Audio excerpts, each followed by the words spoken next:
me say something too about Prof. Cole and Prof. Lidball. I was lucky enough to be on the livestock judging team and the meats judging team. And they were excellent teachers. They were great individuals. They were good advisors and just did a lot to help all of us. I can remember Prof. Lidball, several of us shared sheep in the spring. And Prof would arrange it where that we could go out. If you were going to share a sheep, you wouldn't have any classes 2 or 3 days a week past 2 o'clock. And he would arrange it where and we shared sheep all over East Tennessee. Prof. Cole, we served barbecue to cattle clubs all over East Tennessee, and that's the way we made the money for the judging team. What was that outfit up in Gatlinburg we used to go to just as school started? Plastiline. What? Plastiline. Plastiline. And let me say one more thing about Prof. Cole. When you traveled, you got up at 6, ate breakfast at 6:20 and left at 7. The next stop would be for lunch and gas. And then the next stop would be to check in the motel. And we were going, I think, to the American Royal in Kansas City. And I believe it was Charlie Claybrook, about 10:30.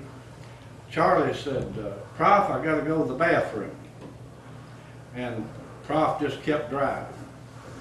About 20 miles down the road, he said, I've gotta go to the bathroom, Prof, I'm hurting. Well, Prof just kept her going. About 5 more minutes, he said, Prof, if you don't stop this car, I'm gonna urinate. He didn't say urinate. I'm gonna urinate all over this seat and this floorboard of this car. Where Prof stopped immediately. They were just about the backbone of Alpha Kappa AGR for 10 or 15 years, or with Lidball it stretched on to 20 and 25.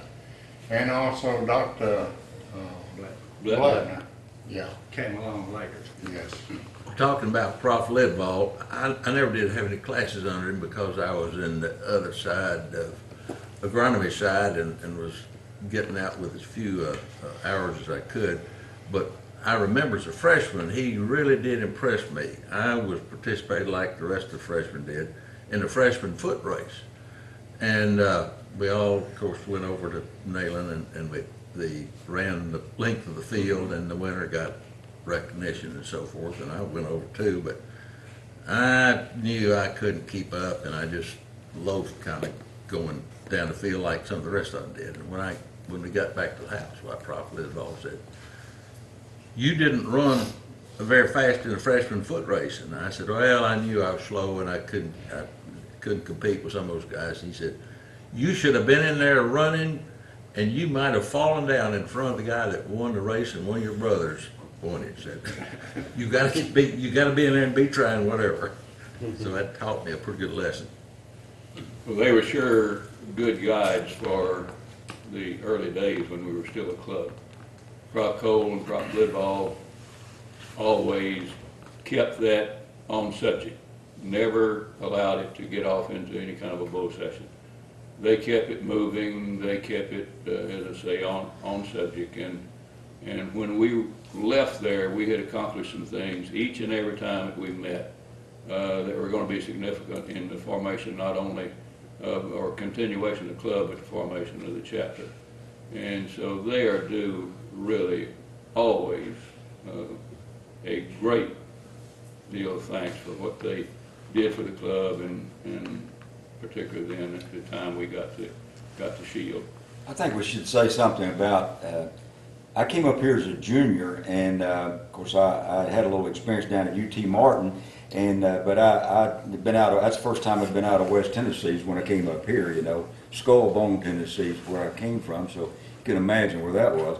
But anyway, I stand on the corner down there waiting on the bus to go to the farm, and Larry Redden came up and introduced himself and asked me, you know, was I an ag, so forth and so on. So he invited me to lunch, and that sold me. I followed him back every day after that because I've been used to eating cheap stuff, and it was pretty good food, best I remember. And Miss Lou was the cook, and They took care of her real well, and she fed us boys. And I never will forget one morning, we were pushing cars up the hill out there in front of the old house to earn money, you know,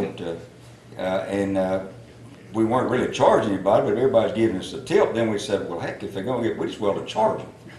So we made us up a sign. It was one afternoon after, and we was charging to push them up the hill. But anyway, the next morning it was about 8 or 10 inches of snow on the ground, and that old lady came up that street in that snow to cook for her boys. That's what she called us. She called us her boys. Charlie, was that her name, Miss Lou? Do you remember her? Yeah. I hired Miss Lou You hired Miss from Lou? the faculty club. Yeah. Faculty club was not happy with us, and a number of y'all, Louis, did you work at the faculty club? Yeah, I worked at the Gene? faculty club.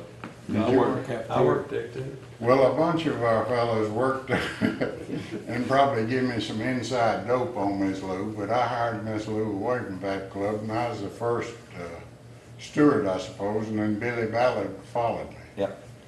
A couple of years ago, I was able to spend an afternoon with Prof. Lidval. And the things you're saying about him, the things he said about this group, particularly you people who were in the founding, the tremendous respect he had and really love, I think, for all of you. And he commented that how successful this group of country boys had done, and he was very impressed and very complimentary.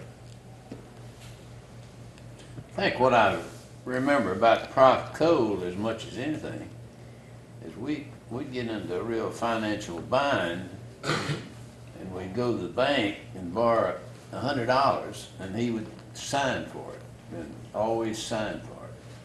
We always said he had mortgage on his wife, that she would mortgage her to. He admits that's probably true. I think he gave us all the money from that plastiline thing I think so. in Gatlinburg every year, which was a considerable amount of money for us to start the year off with. I got a $10 tip that night for carrying a doll down to the hotel room for some guy to give to his dolly. And how many stuffed animals did you stick in the trunk of your car? I didn't have a car.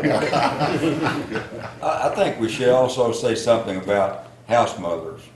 We had a house mother, and I think that's one of the best things that occurred while I was here is I learned which fork to use. You know, that was required to learn, and she taught us a whole lot. And if I remember correctly, we couldn't go sit down unless we had to go and see her first, if I recall, and we stood up, you know, and did all those good things, and she sat down, we sat down, and we all tried to act decent at the table, and I just thought it was I told Mama about that, and she was just thrilled to death, you know, she thought that was great. That is the biggest loss a good house mother that a chapter can have. And the only one I know right now that is there and is successful is over at Arkansas. And when she